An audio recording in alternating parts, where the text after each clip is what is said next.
Now, from your hyperlocal weather source, this is your Norcast weather update. Brought to you by Angelic Health. Is it more than forgetfulness? Are you concerned about caring for someone with memory loss? The Angelic Health Memory Care Program provides unique services for both patient and loved ones and is covered by insurance. www.angelic.health. And good Saturday afternoon, Meteorologist Bobby Klark here with an update on your forecast. Hope your weekend's going fantastic. Happy Passover, happy Easter out there, all that are celebrating. Temperatures across the region, boy, it certainly doesn't feel like April out there, especially what we dealt with this past week. Temperatures only in the upper 40s near 50, 51 in Marlton, 49 in Hamilton, 48 in Dover, 48 the state capital.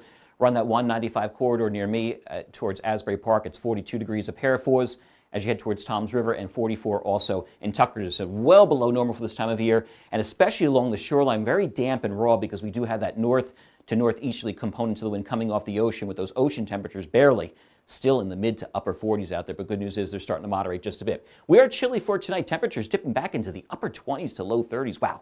Inland, so it'll be a very chilly night for us on tap. Sunday, we're still below normal for this time of year. Temperatures barely reaching 60 degrees inland. It looks like we'll see 50s as we head towards the shoreline itself. And to the end of the week, looking at a drastic warm-up out there. Wow. Temperatures in the 70s, maybe even pushing 80 degrees.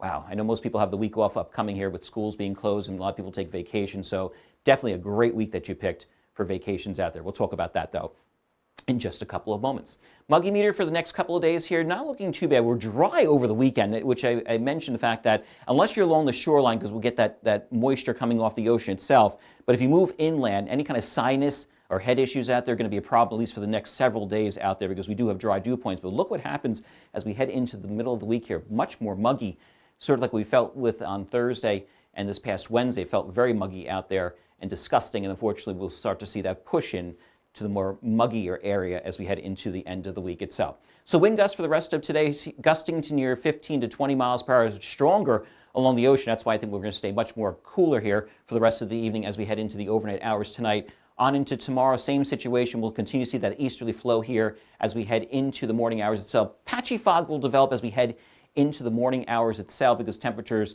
will be much more below where the ocean temperatures are, especially if you're around water sources. But as we head throughout the day on Sunday, here we go again. Here comes the wind machine coming off to the northeast here.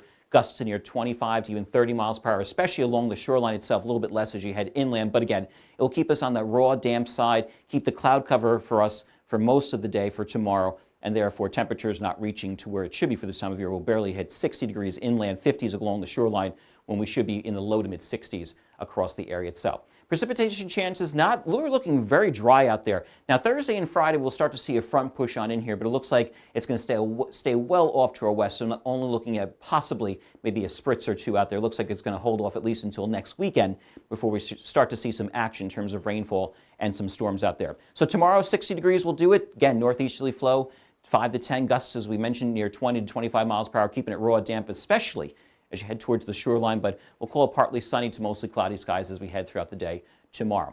Futurecast will continue to see the cloud cover push on in as we head into tomorrow itself, but then high pressure is going to start to move into our area and help to clear our skies out as we head into later tomorrow on into Monday itself. Monday's looking absolutely fantastic. Mid-60s, relatively calm winds, plenty of sunshine out there, and we just get gradually better as the week goes on. We'll see more of a south to southwesterly flow move in here as we head into more later on into Monday, more into Tuesday itself. That'll help to propel temperatures back up there. As I mentioned, well above normal for this time of year as we head into the extended itself. We're talking 20 degrees above normal in some places. Again, we should be in the low to mid 60s. We're talking near 80 degrees, even popping even higher than that, even the low 80s, especially as you head inland. But of course, along the shoreline for us, we kind of get the raw end of the deal. We get ourselves temperatures a good 10 to 15 degrees below where the inland areas go. 65 does it on Monday and mostly sunny skies, 74 by Tuesday, Wednesday, Thursday, Friday, 80 degrees. Wow, unbelievable inland as we look at your exclusive Norcast plus 3 days. Mention the fact that we could see some showers and storms as we head into next weekend. Have a great rest of the afternoon, everybody. I'll see you this evening.